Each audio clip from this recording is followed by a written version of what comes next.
എന്ത് അംഗീകാരമാണ് ബ്ലോക്ക് കിട്ടിയേക്കുന്നത്? എന്ത് അംഗീകാരമാണ് നാട്ടുകാരൊക്കെ കാണുമ്പോ ഒരു മറ്റേ ഭയങ്കര ചിരിക്കാന് അത് നല്ലതായിട്ട് ചിരിക്കണാണോ അത് കളിയാക്കി ചിരിക്കണായിട്ട് തോന്നിയിട്ടുണ്ടോ? അങ്ങനെ കളിയാക്കൂലല്ല. എന്നാലും പതുക്കെ പതുക്കെ സിനിമയിൽ എത്തിപ്പെടുന്ന മാത്രമേ പറയാറുള്ളൂ ഇതിലൂടെ. സിനിമയിൽ എത്തും കേട്ടോ ഇങ്ങനെ പോയാ, യാതൊരു സംശയം വേണ്ട. അല്ല, ഇനി വരുന്ന സിനിമ ഇങ്ങനെയൊക്കെ ആയാലും എന്ത് ചെയ്യും? പുതിയ ജനറേഷൻ അല്ലേ അവര്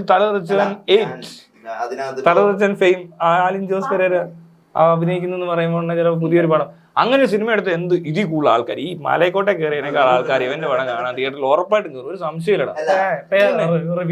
ഇവൻ അഭിനയിക്കുവാന്ന് പറഞ്ഞാൽ എന്തു ആയിരിക്കും തിയേറ്ററിലൊക്കെ. അയ്യോ, എല്ലാരും OTT 100% എല്ലാരും ക്ലിക്ക് ചെയ്ത് കയറും. എന്തോ നടന്നതെന്ന് അറിയാം. ഇപ്പൊ കണ്ടത് എന്തോരാണ്, ഇപ്പൊ കണ്ടതൊക്കെ പോയി.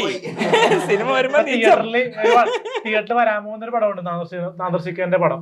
മറ്റേ നമ്മുടെ ഷൈൻഡോം ചാക്കോ അച്ഛൻ, ഷൈൻഡോം ചാക്കോ, പിന്നെ അർജുൻ അശോകൻ ചേട്ടൻ, പിന്നെ അണ്ണനോ റാഫി. അപ്പൊ അവരുടെ പടത്തിലെ ഒരു ചെറിയൊരു ഫൈറ്റ് സീക്വൻസ് എനിക്കുണ്ട്, അഭിനയ പ്രാധാന്യമുള്ളത്. ആദർശം മാത്രം ഇക്ക, ബാക്കി എല്ലാരും ഷൈൻഡോമും അത് ശരിയാകത്തില്ല. ഷൈൻഡോം ചാൻ, അശോകൻ അണ്ണൻ,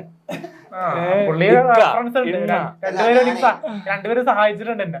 ഷൈൻഡോം ചാക്കോ ആയിക്കോട്ടെ അടി സിനിമയിൽ എന്നെ പ്രോത്സാഹിപ്പിച്ചു. അഭിനയിച്ചു അതിനകത്ത് പോയി അടി റിവ്യൂല്.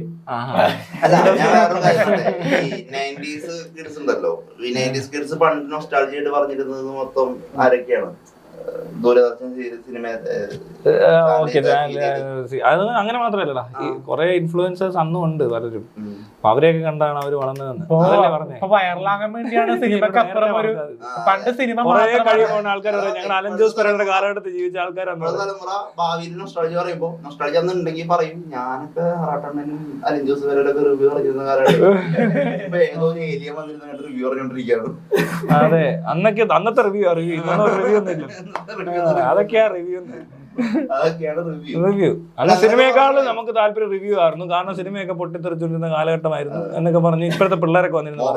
തൊപ്പി എന്ന് പറഞ്ഞാൽ അന്നത്തെ ഫേമസ് ഒരാളാണ്. മോഹൻലാൽ എന്ന് പറഞ്ഞൊരു നടനൊക്കെ ഉണ്ടായിരുന്നു, പക്ഷെ നമുക്ക് അതിലുള്ള താല്പര്യം അങ്ങനെ ആയിരിക്കൂടാ. മോഹൻലാൽ എന്ന് പറഞ്ഞൊരു നടൻ ഉണ്ടാകുന്നെന്ന് പറയുന്നത് സിനിമയൊക്കെ പറയുന്നത് കേട്ടിട്ടുണ്ട് ഈ റിവ്യൂവേഴ്സ്. സിനിമ ഞങ്ങൾ കണ്ടിട്ടില്ലെന്ന്. റിവ്യൂ ഒക്കെ ഞങ്ങൾ കാണാനുണ്ട്. 1 million ഒക്കെ അടിച്ചു കോക്കിന്റെ. അയ്യോ, ഇവര് സ്പോൺസർ ഇട്ട് ഓടിച്ചപ്പോഴാണ് 1 million അടിച്ചത്. ഏതാ മലയക്കോട്ടെ വാലുവിന്റെ ട്രെയിലറോ പാട്ടോ ആണ്. മെയിനായിട്ട് ഈ ഇൻഡസ്ട്രി നശിച്ചുകൊണ്ടിരിക്കുകയാണെന്നുള്ളതിന്റെ ഏറ്റവും വലിയ തീരുമാനം. അതായത് റിവ്യൂ ക്ലിക്ക് ആകുന്നുണ്ട്, റിവ്യൂടെ അകത്തൊരു കണ്ടന്റ് ഉണ്ട്. ഒരു വെള്ളിയാഴ്ച ഒരു സിനിമ റിലീസ് ആകുമ്പോൾ അതിനൊപ്പം സോഷ്യൽ മീഡിയയിൽ വേറൊരു കണ്ടന്റ് ക്രിയേറ്റ് ആകുന്നുണ്ട്. അപ്പൊ 2 സിനിമ റിലീസ് ആകുന്നത്. ഒന്ന് ഈ മോഹൻലാലിന്റെ ഒരു പടം. ആ പടത്തിനെ പറ്റി എന്താണ് എന്തെങ്കിലും കേട്ടാ മതിയോ? ആ കോക വേഷം കൂടെ കെട്ടി വരുമ്പോ നല്ല രസമാ, ഇത് ഒരു ഫണ്ണ്.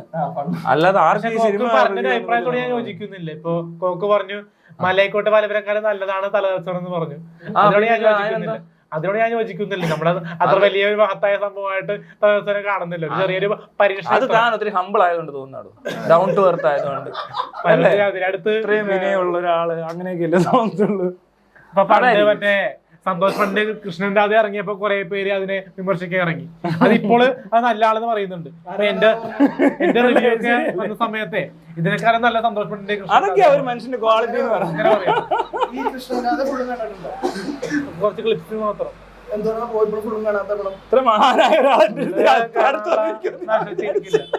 മനസ്സില്ല മനസ്സക്തിയില്ല.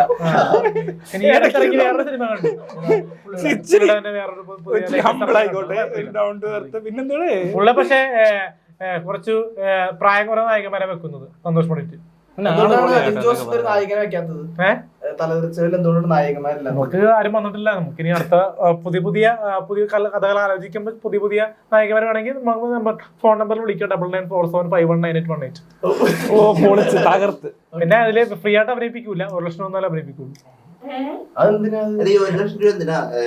ഷോർട്ട് ഫിലിം പ്രൊഡ്യൂസ് ചെയ്യാൻ അത് വിജയിച്ചു കഴിഞ്ഞാൽ ആ പുള്ളിക്ക് പ്രമോഷൻ കൊടുക്കും. അതിന് യാതൊരു പ്രശ്നമില്ല.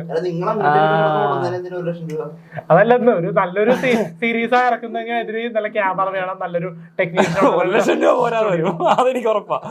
നമ്മള് പുതിയ സാധനം നല്ലൊരു സിനിമ ഒരു 30 മിനിറ്റ് ഇറക്കി കഴിഞ്ഞാൽ, ഷോർട്ട് ഫിലിം ഇറക്കി കഴിഞ്ഞാൽ അത് 1 ലക്ഷം രൂപ മതി നമുക്ക്. 1 ലക്ഷം രൂപ വേണം. അപ്പൊ തലതെറിച്ചല്ല, ഇനി നല്ലൊരു ബിഗ് ബഡ്ജറ്റ് ഷോർട്ട് ഫിലിം ആണെങ്കിൽ 1 ലക്ഷം രൂപ മതി. അത് മതി. ഭക്ഷണം എല്ലാം സെറ്റ് ചെയ്യാൻ പറ്റും. ലൊക്കേഷനിൽ ഫുഡ്, ക്യാമറ, പിന്നെ അസിസ്റ്റന്റ് കാര്യങ്ങളൊക്കെ കൊടയൊക്കെ നമ്മള് ചെല്ലുമ്പോ പിന്നെ ഇത് കൊടയും മേക്കപ്പ് ഒക്കെ ഉണ്ടാവും. സിനിമ എന്ന് പറഞ്ഞാൽ എന്താ ഫുഡ്, ക്യാമറ, ലൈറ്റ് മാൻ, അല്ല ആരായാലും പൈസ കിട്ടോ കിട്ടാതുള്ളത് അത് നല്ല ചാനൽ ഇട്ട് കഴിഞ്ഞാൽ ചിലപ്പോ കിട്ടുമായിരിക്കും. നല്ല ചാനൽ ഇട്ട് കഴിഞ്ഞാൽ നല്ല വെളുത്ത ചാനൽ ഇപ്പൊ മാപ്സിക്കിന്റെ ചാനൽ ഇട്ട് കഴിഞ്ഞാൽ വെളുത്ത പെണ്ണുങ്ങളെ ഇഷ്ടമൊന്നും നല്ല പെണ്ണ് കിട്ടിയോടെ വെളുത്ത പെണ്ണെല്ലാം കിട്ടിയോ? ഇപ്പൊ കൊറേ പേര് മെസ്സേജ് അയക്കുന്നത് എല്ലാരും ജെന്യൂനായിട്ടുള്ള ആൾക്കാരല്ല നോക്കി ഫിൽറ്റർ ഒക്കെ ഇട്ട് പറ്റിക്കും കേട്ടോ. ഓടി ചെന്നേക്കരുത് അങ്ങോട്ട്, വീഡിയോ കോൾ ചെയ്യാൻ പറയണം. പക്ഷെ അതിനാ